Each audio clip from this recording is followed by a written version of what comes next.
Assalamualaikum and selamat sejahtera. We are from Group 5. We'll be presenting about patient monitoring system, which are based on the latest published journals. Our group consists of 9 members and hi, my name is Ahmad Khalis bin Yahya. So today, there are two parts, which is brain system smart sensor technique for monitoring comatose patient using embedded system, and the second one is physical rehabilitation monitoring using multi-agent system. So I will introduce on the first part. Okay. First of all, what is this system all about? This system monitors comatose patient movement automatically and sending alerts through GSM modem. So there are four components involved in this system. First is flex sensors, second is eye blink sensor, MEMS body sensor, and global system for mobile communication GSM. So the data will be collected. First is finger movement detection, body movement detection, and eye blink detection. Assalamualaikum, my name is Syamiha Syuhada and I will continue with diagnosis of a coma patient. Coma is an unresponsive state so that the patients cannot open their eyes. The treatment hospital used on comatose patient is depends on severity and the comatose state. Coma patients will be placed in the ICU, which is intensive care units, which the patient's breathing and brain activity is monitored. To monitor the activity, there is two steps is used, which is CT scans and also EEG test.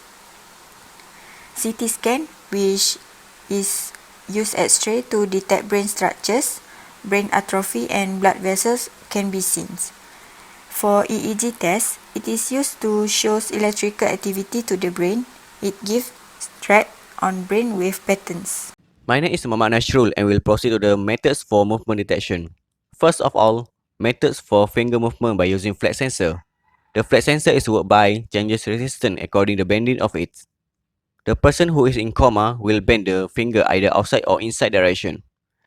Next is methods for body movement detection. This can be detected by using MEMS sensor such as micro electromechanical sensor. It can detect the acceleration of any objects by the x-axis, y-axis, and also z-axis. And the comatose patient will put parallel to the back surface. The last one is eye blind detection methods. This movement can be utilized by the measurement of infrared light, which is reflected from the surface of the eyes. We must use infrared LED in order to transmit infrared photo and also infrared signal. Hi and Assalamualaikum. My name is Mohamad Izzat and I'll be explaining the architecture of the smart sensor system. The smart sensor system is made of few components that play different roles. Overall, there are three sensors used, which are the flex sensors, eye blink sensor, and MEMS body sensor, and an app called Global System for Mobile Communication (GSM). Firstly, we'll go to the flex sensor. Flex sensor is used to detect the finger movement of comatose patients by changing the resistance in proportion to the degree to which it is bent. This then will change the output voltage of the sensor. Next, we'll go to the MEMS body sensor. It measures the forces of acceleration that act on an object. In this system, the position and the motion of the patient can be monitored.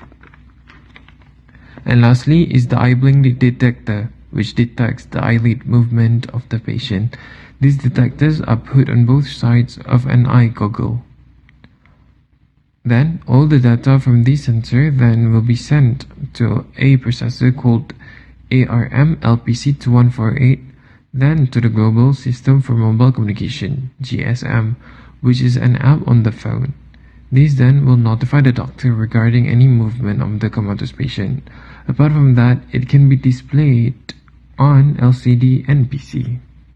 Assalamualaikum and salam sejahtera.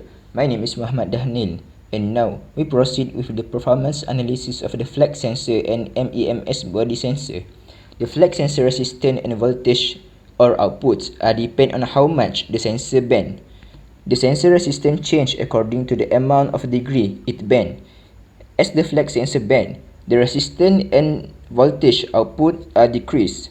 The flex sensor only can bend in between 0 degree to 180 degree. For MEMS sensor analysis, the voltage change when the sensor tilt to some degree, but the amount of voltage produced depend on the direction of tilt. For left tilt, voltage will decrease, and for the right tilt, the voltage will increase. Next, we move to this table. This table shows accurately on how much resistance and voltage change based on the degree the flex sensor bend. It also shows the exact voltage produced by MEMS sensor when the sensor tilt either to the left or to the right. The conclusion for the first part, developed system used for monitoring the health-related parameters of comatose patient are sent through wireless techniques. System will send an alert on the moved body part using smart sensors such as flex sensor for finger movement through GSM. This will help doctor proceed to further comatose patient treatment. Assalamualaikum and salam sejahtera. My name is Muhammad Haikal bin Muhammad Hashim, and I will continue the presentation on the introduction of second patient monitoring system, which is physical rehabilitation monitoring using multi-agent system. So basically, this system of telerehabilitation is a fusion of patient monitoring system and telemedicine that used to improve the patient's rehabilitation process.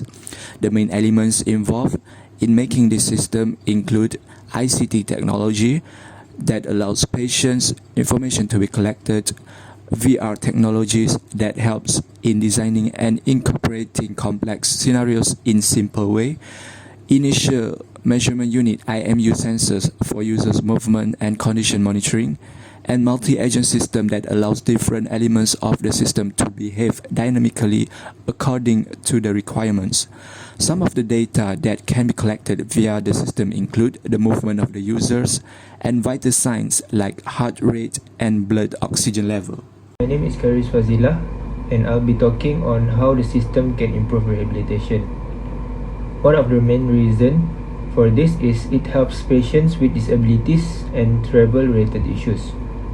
Secondly, the system can be integrated easily in daily life without much hassle, such as using mobile application and the web and the internet to browse the data.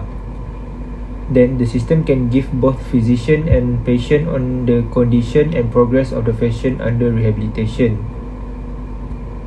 The data can be accessed easier and precisely to help adjustment to the rehabilitation process. This means that the precise data can be seen by the physician, and he or she can give proper treatment for the patient. Next, it helps patient monitor their own condition.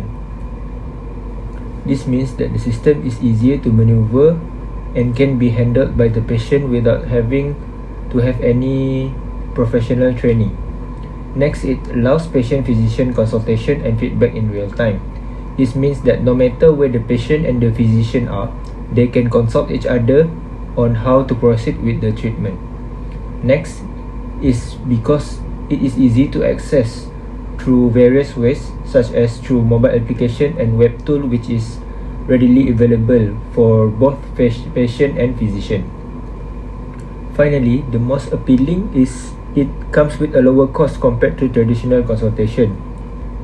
This is because usually during traditional consultation, the patient needs to come in contact physically with the physician to inquire about their condition, but with the system's help, they would not even need to come and face to face with the physician. So by using online platforms such as chatting or video conference, they can inquire anything that they need from the physician without even needing to come to the hospital or other healthcare facilities. Assalamualaikum and hi, my name is Amirah Azmi, and I will be talking on how does this multi-agent system work. This rehabilitation monitoring using multi-agent system works by monitoring the patient's rehabilitation process in a distance, meaning the monitoring is conducted in real time but remotely without the need of physical interaction.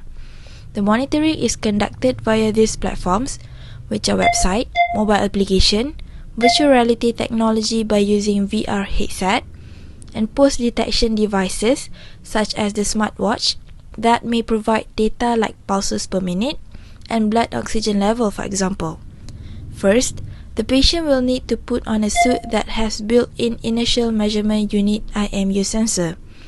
This sensor helps to generate data like the speed, orientation, and gravitational forces to be sent to the server, such as the server web or mobile app.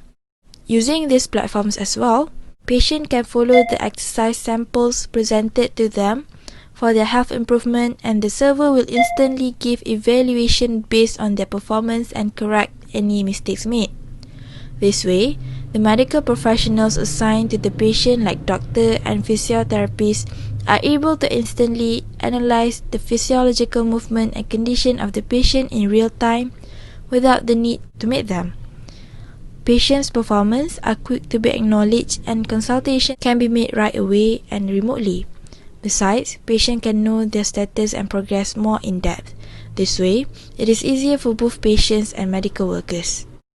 Assalamualaikum Mr. My name is Mohamad Zafran and Zizwan, and I will proceed with the architecture of rehabilitation monitoring using multi-agent system. This architecture consists of two features, which is the capacity and inclusion of new functions and the ability to adapt to new environments in the future. This will allow the rehabilitation of people who need to do some physical exercise independently and can be accompanied by a specialist.